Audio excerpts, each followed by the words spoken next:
여러분 잘 지내셨어요? 원래대로 하면 오늘 우리가 현장 예배 드리는 날이 되었었겠죠. 근데 교회 쪽으로 확산이 되는 바람에 우리가 잠정적으로 연기해서 오늘도 이렇게 온라인으로 비대면 예배를 드리게 됐습니다.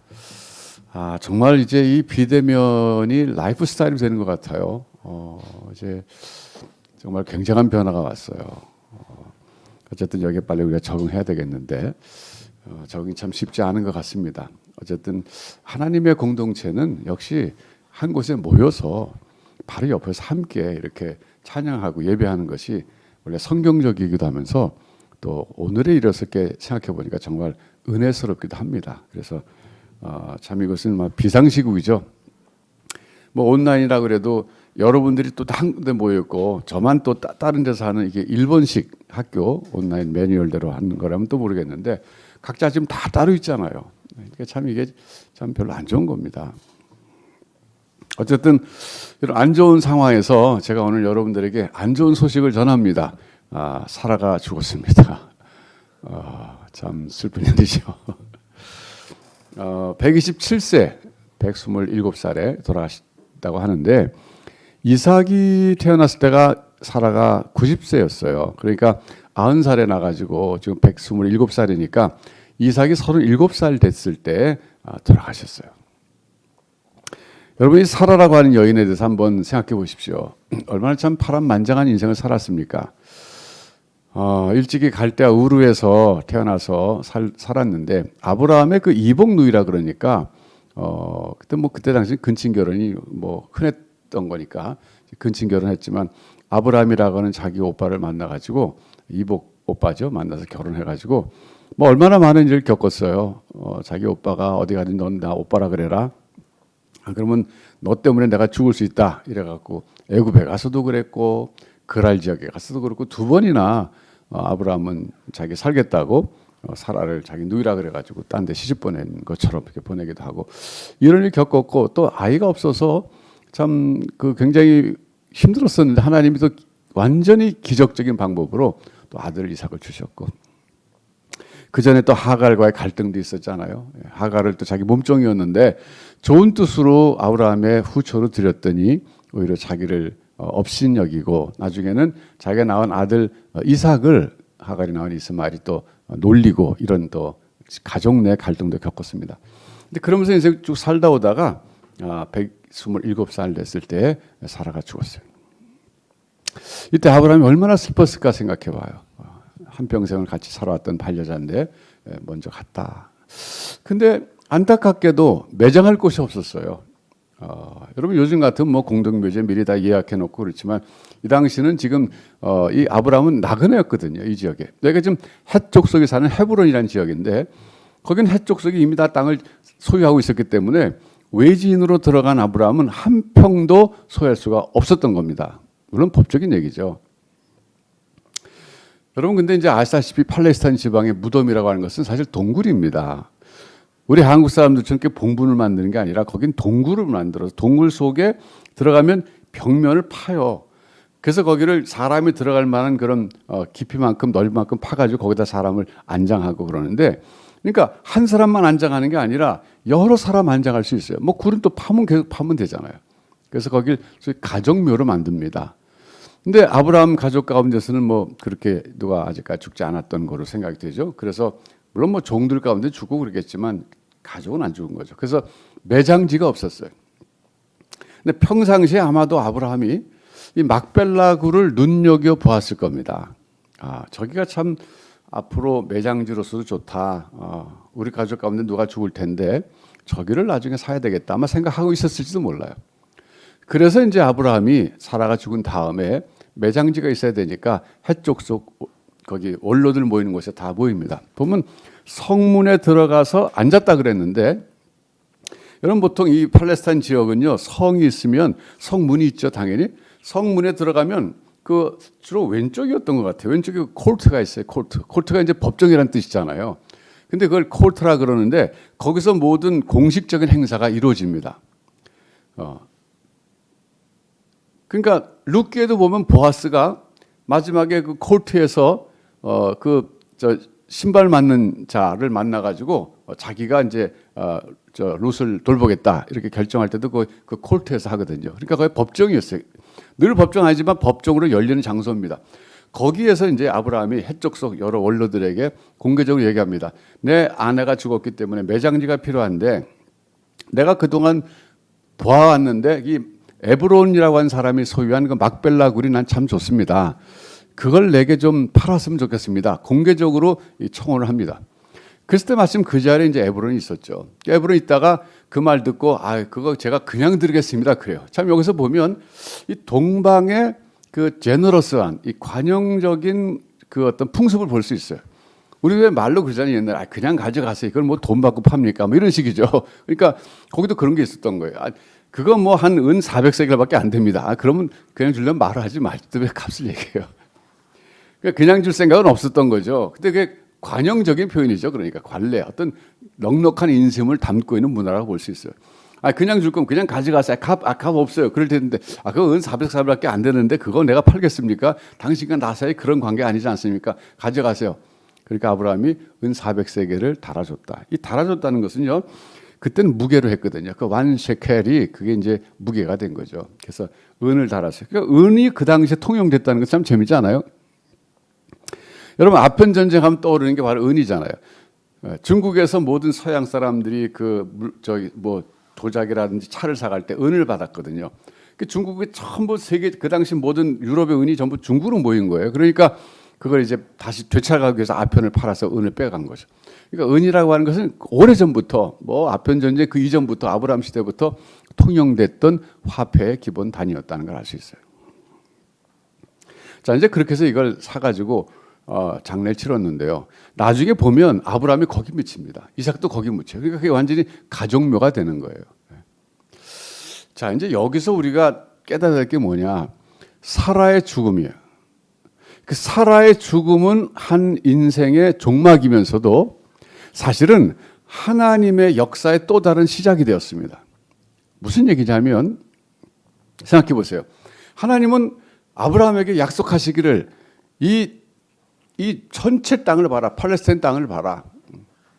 이 넓은 땅, 지금 이 해적 속 사는 그 땅 정도가 아니라 그 가나안 땅 전체잖아요.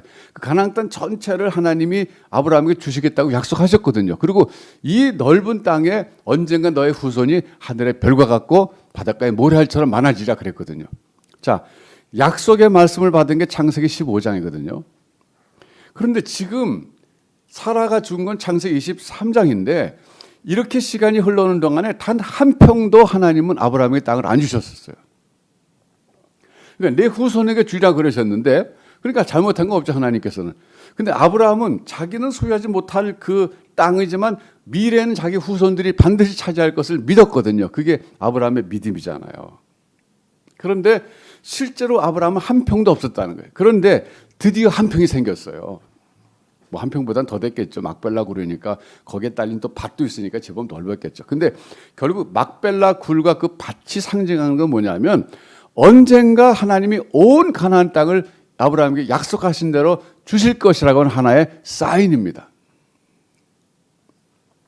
마치 엘리야 때 비가 오지 않아서 엘리야가 갈멜산에서 하나님 앞에 무릎 사이에 머리를 묶어서 간절히 기도했을 때 7번 기도했을 때 손바닥만한 그 구름이 저쪽 그 지중해 쪽에서 떠올라오지 않았습니까? 그게 사인이 돼가지고 엄청난 폭우가 쏟았던 것처럼 지금 막벨라 굴이라고 하는 것은 뭐 과장해서 말하면 한 평이지만 이 한 뼘밖에 안 되고 한 평밖에 안 되는 이 땅이지만 이것이 장차 가나안 온 땅을 하나님 주시겠다고 하신 약속의 하나의 사인이 됐다는 거예요. 자, 그런 점에서 볼 때 이 사라의 죽음은 하나님의 새로운 역사의 시작이 되었다 그런 뜻이에요.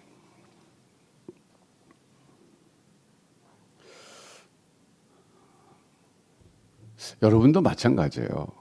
우리 인생을 살다 보면 너무나 어려운 일을 겪을 수 있어요. 마치 죽음 같은 고통을 겪을 수 있어요. 어쩌면 사랑하는 가족에 먼저 죽는 일일 수도 있어요. 근데 그것이 반드시 끝이 아니고 그것이 고통으로 끝나는 것이 아니라 거기서부터 새로운 역사를 하나님은 일으키신다 그런 뜻입니다.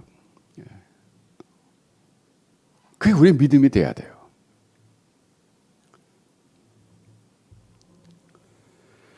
그래서 이 언뜻 보면 뭐 별 일상에서 일어나는 사라의 죽음은 엄청난 일이지만 그냥 뭐 막벨라 굴 샀다. 이거 뭐 평범한 일일 수 있지만 그게 절대 평범한 일이 아니었어요. 하나님의 약속에 손바닥만한 구름이었다. 그런 뜻입니다. 결국은 그게 하나님의 약속을 이루시는 걸 우리가 보았잖아요. 여러분 인생을 살다 보면 정말 죽음 같은 고통, 아니면 죽음보다 더한 고통, 죽음 같은 일, 아니 죽음 그 자체를 만날 수도 있어요. 근데 우리 하나님의 사람들에게는, 하나님의 약속을 믿고 있는 사람에게는 그것이 또 다른 축복의 시작이 될 수도 있다는 겁니다. 어떻게 보면 지금 코로나19가 우리에게 가져다 준 것은 뭐 죽음 같은 고통은 아니지만 뭐 상당한 고통이에요. 여러 가지로 어려워요. 개인도 어렵고 직장도 어렵고 사업도 어렵고 교회도 어렵고 뭐 전체 국가가 전체가 어려워요. 그런데 이 어려움이, 이 고통이 어쩌면 하나님께서 우리에게 새로운 축복의 출발점으로 삼을 수도 있다는 거예요.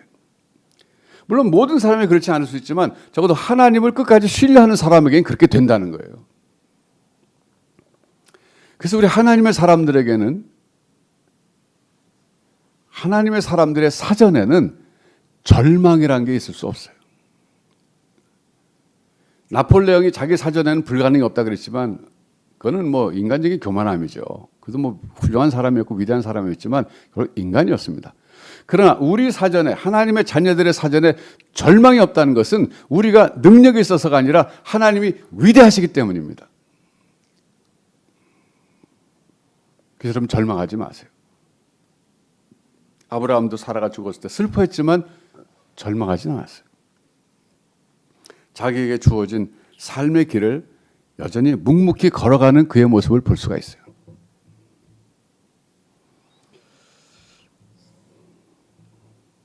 제가 이제 여담입니다만은 이스라엘에 성지순례 갔을 때 이 막벨라굴을 못 가봤어요. 참 아쉬워요. 그때 이제 트리니티 신학교에서 미국 학생들과 같이 갔는데, 그러니까 이제 우리는 전체적으로 미국 팀이 된 거예요. 근데 이제 그 팔레스타인 지역에서 특별히 헤브론이라고 하는 지역은 여기 유대 사람들이 그 유대인들이 점령한 지역이 아니라 지금 그 팔레스타인 사람들이 많이 사는 지역이에요. 그러다 보니까 거긴 코스에서 빼더라고요. 그리고 또 거기 가려면요 택시를 타고 가야 되는데 자동차 플레이트 색깔이 다르대요. 팔레스타인 그 기사가 운전하는 그 자동차 그 넘버 그 색깔하고 플레이트 색깔하고 또 유대인들이 하는 자동차 색깔하고 달라서 거기 가려면 팔레스타인 택시 타고 가야 되는데 이게 위험하다는 거예요. 그러니까 미국 교수가 인솔자가 됐는데 한 40여 명 갔는데 그중에 한국 학생이 한 7, 8명 됐는데 우리는 뭐 미국 사람 아니니까 가고 싶은데 전체적으로 단체를 안 가니까 우리도 못 갔어요. 그래서 지금도 아쉬워. 가봤어야 되는데. 그래서 우리끼리 가려고 그러다가 뭐 너무 시간이 안 주어져. 자유시간 때 가야 되는데 자유시간이 없어서 못 갔어요. 어쨌든 근데 제가 나중에 다큐멘터리 봤어요. 다큐멘터리로 헤브론에 있는 막벨라 굴 거기를 봤는데요. 참 재밌게 만들어놨어요. 그러니까 팔레스타인 사람들이 참배할 수 있는 구역이 따로 있고 유대인들이 참배하는 구역이 따로 있어서 서로 접촉을 피하게 해요. 그러니까 거기는 아브라함이라고 하는 그 가족이 묻혀 있지 않습니까? 그런데 그 아브라함은 유대인들의 조상이기도 하면서 팔레스타인 사람들 자기들 조상이라 그러는 거예요. 참 아브라함은 정말 아주 독특한 사람이에요. 인류 역사상. 그래서 농담이 그런 게 있잖아요. 세계 대전이 일어나도 예루살렘은 안전하다. 왜?